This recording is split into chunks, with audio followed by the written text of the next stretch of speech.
আসসালামু আলাইকুম। এটিএন বাংলার গ্রামগঞ্জের খবরে সবাইকে স্বাগত জানাচ্ছি। আমি মারিয়া চৌধুরী। শুরুতেই বিআরবি কেবল সংবাদ শিরোনাম।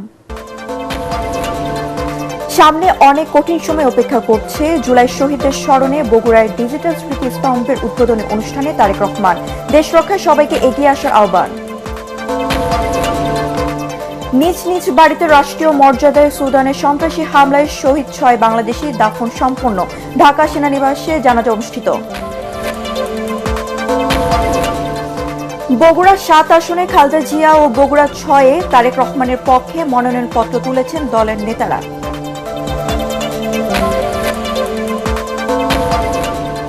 জুলাই গণ অভ্যুত্থানের পর সকল প্রলোভন পরিহার করে উসমান হাদি ইনসাফ প্রতিষ্ঠার চেষ্টা করেছিলেন নারায়ণগঞ্জে আইন উপদেষ্টা। নিরাপত্তার কারণ দেখিয়ে চট্টগ্রামে ভারতীয় সহকারী হাই কমিশন সাময়িকভাবে ভিসা কার্যক্রম বন্ধ ঘোষণা। পরিস্থিতি বিবেচনায় পুনরায় চালুর আশ্বাস। এবং নারায়ণগঞ্জে ফতুল্লায় ধলেশ্বর নদীতে ফেরি দুর্ঘটনায় নিহত ৩, দুর্ঘটনার কারণ তদন্তে ৯ সদস্যের কমিটি গঠন। শুনছিলেন বিআরবি কেবল সংবাদ শিরোনাম। এবার জানিয়ে দেব বিস্তারিত সংবাদ। সামনে অনেক কঠিন সময় অপেক্ষা করছে। দেশের অর্থনীতি ভেঙে পড়েছে। নানা অরাজকতা শুরু হয়েছে। এসব মোকাবেলায় সবাইকে সতর্ক থাকার আহ্বান জানিয়েছেন বিএনপির ভারপ্রাপ্ত চেয়ারম্যান তারেক রহমান। জুলাই শহীদদের স্মরণে বগুড়ায় ডিজিটাল স্মৃতিস্তম্ভের উদ্বোধন করতে গিয়ে তিনি আরও বলেন, শহীদ উসমান হাদি জুলাই যোদ্ধা আর ১৯৭১-এর শহীদ ও মুক্তিযোদ্ধাদের প্রতি প্রকৃত সম্মান জানাতে হলে দেশের শান্তি প্রতিষ্ঠা করতে হবে। তারেক রহমান বলেন, ঐক্যবদ্ধভাবে দেশ গড়ার সময় এসেছে। করব কাজ, করব দেশ, সবার আগে বাংলাদেশ। বগুড়া প্রতিনিধি আজিজুল হাকিমের রুমনকে সাথে নিয়ে রিপোর্ট করছেন মইনুল আহসান। শেখ হাসিনার ১.৫ দশকের ফ্যাসিবাদী শাসনের অবসান ঘটানো জুলাই গণ অভ্যুত্থানের শহীদদের আত্মত্যাগ স্মরণীয় করে রাখতে ডিজিটাল স্মৃতিস্তম্ভ নির্মাণ করেছে বিএনপি। বগুড়ার শহীদ টিটু মিলনায়তনে আয়োজিত অনুষ্ঠানে লন্ডন থেকে ভার্চুয়ালি যুক্ত হয়ে স্মৃতিস্তম্ভ উদ্বোধন করেন বিএনপির ভারপ্রাপ্ত চেয়ারম্যান তারেক রহমান। স্থানীয় নেতাদের পর বক্তৃতা রাখতে গিয়ে তারেক রহমান বলেন, স্বাস্থ্য, শিক্ষা, চিকিৎসা, নারীদের স্বাবলম্বী করা সহ দেশকে এগিয়ে নিতে নানা পরিকল্পনা নিয়ে কাজ করছে বিএনপি। ফ্যামিলি কার্ডের সাথে এই ফ্যামিলি কার্ডটি আমরা মানুষের মধ্যে পৌঁছে দিতে চাই। বিশেষ করে নারীদের কাছে এই ফ্যামিলি কার্ডটি হবে নারীদের কাছে। আমরা কৃষক কার্ড বা ফার্মার্স কার্ড একটা ইন্ট্রোডিউস করতে চাই, যেটি আমাদের প্রান্তিক, ক্ষুদ্র, মাঝারি কৃষক যারা আছেন তাদেরকে সহযোগিতা করার জন্য আমরা এটি পৌঁছে দিতে চাই। আমরা দেশের শিক্ষার্থী যারা আছে, আগামী ভবিষ্যৎ প্রজন্ম যারা আছে, তাদের শিক্ষা ব্যবস্থা, শিক্ষাই হচ্ছে জাতির মেরুদণ্ড। আজকে যদি আমরা শিক্ষা ব্যবস্থাটাকে ধীরে ধীরে সুন্দরভাবে গড়ে তুলতে পারি, আমাদের শিক্ষার্থীদের শিক্ষার মেরুদণ্ডটা যদি আমরা ভিত্তিটা যদি আমরা মজবুত করে গড়ে তুলতে পারি, ইনশাল্লাহ আমরা ভবিষ্যতে, সময় লাগবে কিন্তু আমাদেরকে শুরু করতে হবে কাজ। বিএনপির ভারপ্রাপ্ত চেয়ারম্যান বলেন, গণতন্ত্র, ভোটাধিকার, মানবাধিকার প্রতিষ্ঠার দীর্ঘ আন্দোলন সংগ্রামে দেশের মানুষকে নির্যাতন, নিপীড়ন, বহু প্রাণ বিসর্জন দিতে হয়েছে। এখন সময় এসেছে দেশকে গড়ে তোলার। আবার আমাদের দেশটাকে ধ্বংসের কিনারা থেকে গড়ে তুলতে হবে। আমাদেরকে কঠোর পরিশ্রম করতে হবে। সামনের দিনগুলো আমাদের খুব ভালো দিন নয়, কিন্তু দেশের অর্থনৈতিক অবস্থা ভেঙে পড়েছে। দেশের বিভিন্ন জায়গায় বিভিন্ন রকম অরাজকতা শুরু হয়েছে বা কেউ কেউ করার চেষ্টা করছে। কাজেই এইগুলো সম্পর্কে আমাদেরকে সজাগ থাকতে হবে। দেশকে নিয়ে নানা ষড়যন্ত্র চক্রান্ত চলছে সতর্ক করে দিয়ে তারেক রহমান সবাইকে ঐক্যবদ্ধ থাকার আহ্বান জানান। বগুড়া সহ দেশবাসীর কাছে আগামী জাতীয় নির্বাচনে ধানের শীষে ভোট দেওয়ার আহ্বান জানান বিএনপির ভারপ্রাপ্ত চেয়ারম্যান। মইনুল আহসান, এটিএন বাংলা। যথাযোগ্য রাষ্ট্রীয় মর্যাদায় সুদানের সন্ত্রাসী হামলায় সেনাবাহিনীর শহীদ ৬ বাংলাদেশি, শান্তিরক্ষীর দাফন সম্পন্ন হয়েছে। এর আগে তাদের মরদেহ নিজ গ্রামের বাড়িতে নিয়ে যাওয়া হয়। এ সময় সেখানে দেখা দেয় শোকাবহ পরিবেশ। সকালে ঢাকা সেনানিবাসের কেন্দ্রীয় মসজিদে রাষ্ট্রীয় মর্যাদায় নিহত সেনা সদস্যদের নামাজে জানাজা অনুষ্ঠিত হয়। গত 13 ডিসেম্বর সুদানের আবি এলাকায় সন্ত্রাসীদের ড্রোন হামলায় শহীদ হন তারা। প্রতিনিয়ত পাঠানো তথ্যচিত্রে বিস্তারিত জানাচ্ছেন ফারহিন ইসলাম টুম্পা। জাতিসংঘ শান্তিরক্ষা মিশনে কুড়িগ্রামের শহীদ 2 সেনা সদস্য সৈনিক মমিনুল ইসলাম ও শান্তমণ্ডলের মরদেহ গ্রামের বাড়িতে নিয়ে আসা হলে পরিবার ও স্বজনদের কান্নায় সেখানে শোকাবহ পরিবেশের সৃষ্টি হয়। একই জেলার রাজারহাটের ছাটমাধাইয়ের মণ্ডলপাড়ায় সৈনিক শান্তমণ্ডলের মরদেহ নেওয়া হলে সেখানেও হৃদয় বিদারক দৃশ্যের অবতারণা হয়। বাদ জোহর জানাজা শেষে রাষ্ট্রীয় মর্যাদায় তাদের দাফন সম্পন্ন হয়। অনেক স্বপ্ন নিয়ে মাত্র 1 মাস 7 দিন আগে শান্তিরক্ষা মিশনে যোগ দিতে দেশ ছাড়েন কিশোরগঞ্জের পাকুন্দিয়া উপজেলার জাঙ্গালিয়া ইউনিয়নের তারাকান্দি গ্রামের মেসওয়েটার জাহাঙ্গীর আলম। কিন্তু সন্ত্রাসীদের ড্রোন হামলায় শেষ হয়ে গেল সবকিছু।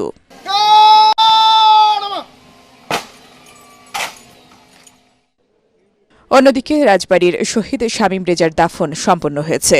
বিকেলে জেলার কালুখালী উপজেলার মৃগী ইউনিয়নের হোগলাডাঙ্গি গ্রামের পারিবারিক কবরস্থানে তাকে দাফন করা হয়। 2017 সালে বাংলাদেশ সেনাবাহিনীতে সৈনিক পদে যোগ দিয়েছিলেন শামীম। যেহেতু দেশের জন্য, জাতির জন্য সে জীবন দান করছে, এটা তার মৃত্যুকে আমরা শহীদ মৃত্যু হিসাবে আমরা গণ্য করি।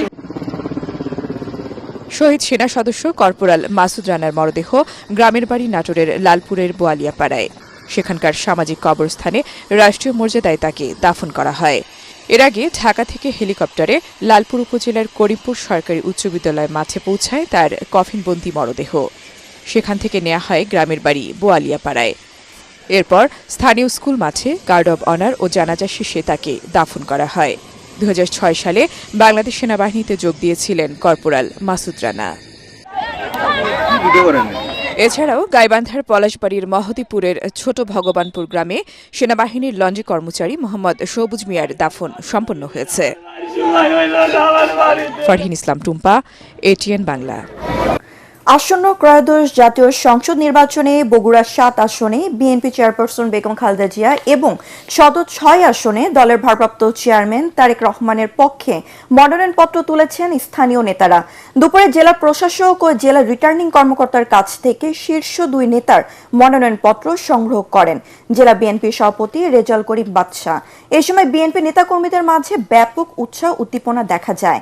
মনোনয়নপত্র সংগ্রহের পর বাদশা বলেন, দলের চেয়ারপারসন বেগম খালেদা জিয়া ও ভারপ্রাপ্ত চেয়ারম্যান তারেক রহমানকে এসব আসন থেকে ব্যাপক ভোটে নির্বাচিত করা হবে। এ সময় বিএনপি চেয়ারপারসনের উপদেষ্টা অ্যাডভোকেট AK মাহবুবুর রহমান, জেলা বিএনপির ভারপ্রাপ্ত সাধারণ সম্পাদক মোশাররফ হোসেন, সাবেক সভাপতি VP সাইফুল ইসলাম, সাবেক MP গোলাম মোহাম্মদ সিরাজ সহ বিএনপি যুবদল, স্বেচ্ছাসেবক দল এবং ছাত্র দলের নেতারা উপস্থিত ছিলেন। সামান্য বৃষ্টি হলে হাঁটু সমান পানি, ভাঙা রাস্তা আর মাদকের উপদ্রবে বেহাল দশা ঢাকা 4 আসনের। এসব সমস্যার সাথে শ্যামপুর কদমতলী এলাকার ভোটারদের প্রতিনিয়তই করতে হচ্ছে সংগ্রাম। ভোটাররা বলছে, নির্বাচনের আগে প্রার্থীরা নানা প্রতিশ্রুতি দিলেও জয়ী হওয়ার পর এইসব সমস্যার সমাধানে কোনো উদ্যোগই নেয় না। তাই সমস্যাগুলো সমাধানে যে প্রার্থী কাজ করবেন তাকে নির্বাচনে রায় দেবেন ভোটাররা। খায়রুল ইসলামের রিপোর্ট। নাগরিক সুবিধার চরম সংকটে ঢাকা 4 আসন। ভাঙা রাস্তা, নাজুক ড্রেনেজ ব্যবস্থা, জলাবদ্ধতা, মশার উৎপাত, ফুটপাত দখল আর স্বাস্থ্যসেবার সংকট এই এলাকার মানুষকে ভোগাচ্ছে দীর্ঘদিন ধরে। স্বাধীনতার 54 বছরেও আশানুরূপ উন্নয়ন না হওয়ায় হতাশ এখানকার ভোটাররা। চিন্তাই হইলো কাজলা, কিছুদিন আগে আমার মেয়ের জামাইরে মনে করেন 3টা পার দিছে। অল্প বৃষ্টি হলেই অনেক পানি জমে যায়, রাস্তাঘাটে পুরো বন্যা হয়ে যায়। নির্বাচিত সরকার আসলে মনে হয় ভালোই হবে। যারা নির্বাচিত হয়ে আসবে তারা হয়তো এই কাজগুলা, অসম্পূর্ণ কাজগুলা করবে। ঢাকা 4 আসনে বিএনপি মনোনীত প্রার্থী তানভীর আহমেদ রবিন বলছেন, বাবার আদর্শ অনুসরণ করে এলাকার সমস্যা সমাধানের মধ্য দিয়ে মানুষের পাশে থাকবেন তিনি।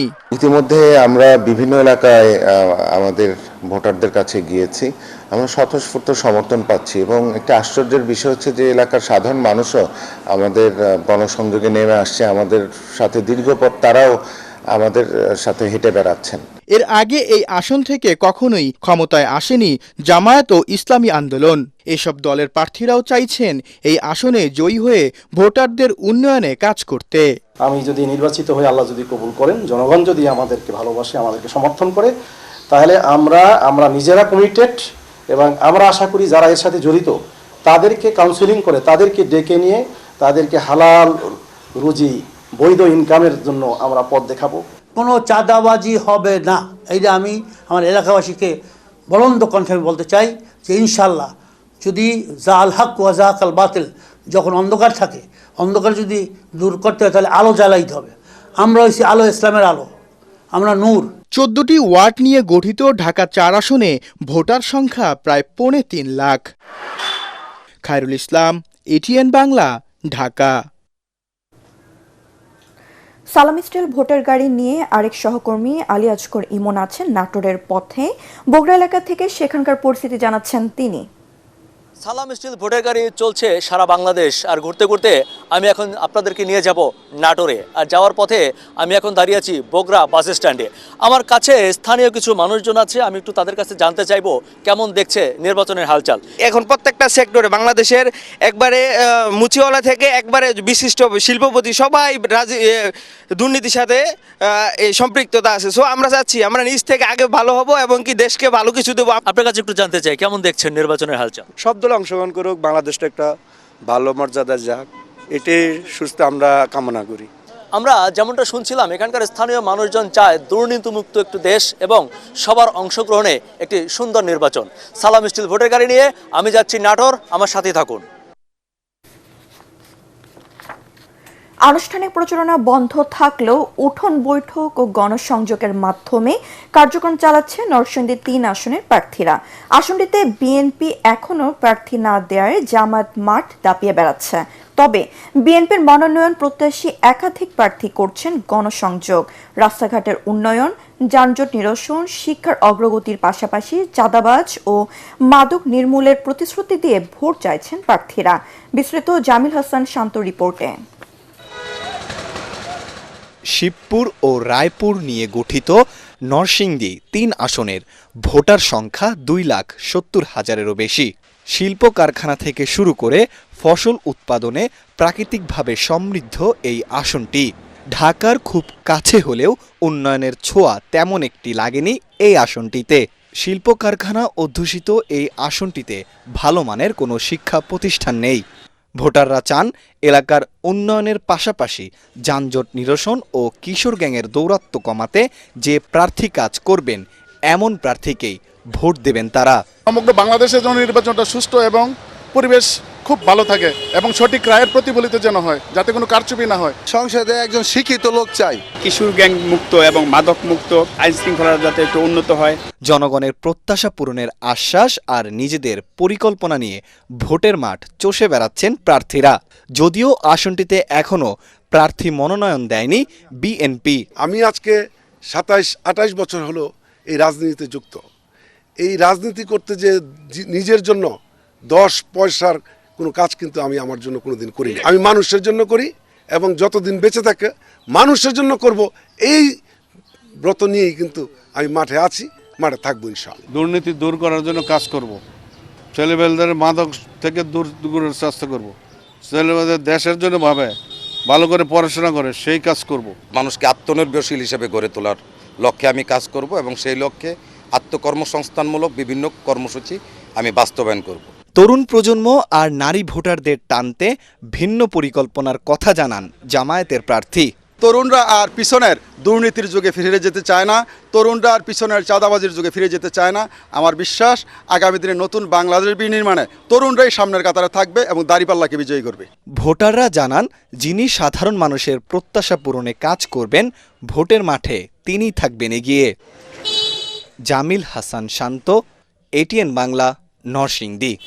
নারায়ণগঞ্জে ধলেশ্বরী নদীতে ফেরি দুর্ঘটনার কারণ অনুসন্ধানে অতিরিক্ত জেলা ম্যাজিস্ট্রেট নাইমা ইসলামকে প্রধান করে 9 সদস্য বিশিষ্ট তদন্ত কমিটি গঠন করা হয়েছে। কমিটিতে 7 কর্মদিবসের মধ্যে তদন্ত প্রতিবেদন জমা দেওয়ার নির্দেশ দিয়েছে জেলা প্রশাসন। এর আগে শনিবার রাতে ফতুল্লার ধলেশ্বরী নদীতে ফেরি দুর্ঘটনায় 3 জন নিহত হন। প্রত্যক্ষদর্শীরা জানান, ফেরিটি মাঝ নদীতে পৌঁছালে এতে থাকা একটি ট্রাক হঠাৎ চালু করা হয়। এতে নিয়ন্ত্রণ হারিয়ে ট্রাকটির সামনে থাকা 2টি ব্যাটারি চালিত অটোরিকশা, একটি মোটরসাইকেল ও একটি ভ্যান সহ রেলিং ভেঙে নদীতে পড়ে যায়। দুর্ঘটনায় মোটরসাইকেল আরোহী রফিক গুরুতর আহত হন। তাকে উদ্ধার করে হাসপাতালে নেওয়া হলে চিকিৎসাধীন অবস্থায় তার মৃত্যু হয়। এছাড়া রিকশা ভ্যান চালক স্বাধীন ও মাসুদ নামে আরও 2 জন নিখোঁজ হন। পরে খবর পেয়ে নৌ পুলিশ ও ফায়ার সার্ভিস উদ্ধার অভিযান শুরু করলে নিখোঁজ 2 জনের মরদেহ উদ্ধার হয়। থেকে ফেরিতে যখন বক্তব্য পরে আসতেছিল, নদীর মাঝখানে আসার পরে আপনার ট্রাকটা স্টার্ট হয়ে সামনে 2টা গাড়ি ছিল, অটো গাড়ি, একটা ভ্যান এবং একটা মোটরসাইকেল, এই সহ ট্রাকটা পানিতে পড়ে যায়। জুলাই গণ অভ্যুত্থানের পর সকল প্রলোভন উপেক্ষা করে সৎ ও নির্ভীক থেকে ইনসাফ প্রতিষ্ঠার চেষ্টা করেছিলেন উসমান হাদী। নারায়ণগঞ্জের রূপগঞ্জে স্টেট ইউনিভার্সিটির 7ম সমাবর্তন অনুষ্ঠানে সভাপতির বক্তব্যে এসব কথা বলেন আইন উপদেষ্টা ডক্টর আসিফ নজরুল। উসমান হাদীর আত্মত্যাগের প্রতি শ্রদ্ধা জানিয়ে আইন উপদেষ্টা আরও বলেন, হাদী নিজের কথা না ভেবে দেশের মানুষের কথা ভেবেছেন বলেই শেষ বিদায় লাখো মানুষের আহাজারি ও দোয়া পেয়েছেন। এ সময় দেশের বিভিন্ন প্রতিষ্ঠানে হামলার প্রসঙ্গে তিনি বলেন, হামলাকারীদের চেয়ে দেশে সৃষ্টিশীল ও আত্মত্যাগী তরুণের সংখ্যাই বেশি।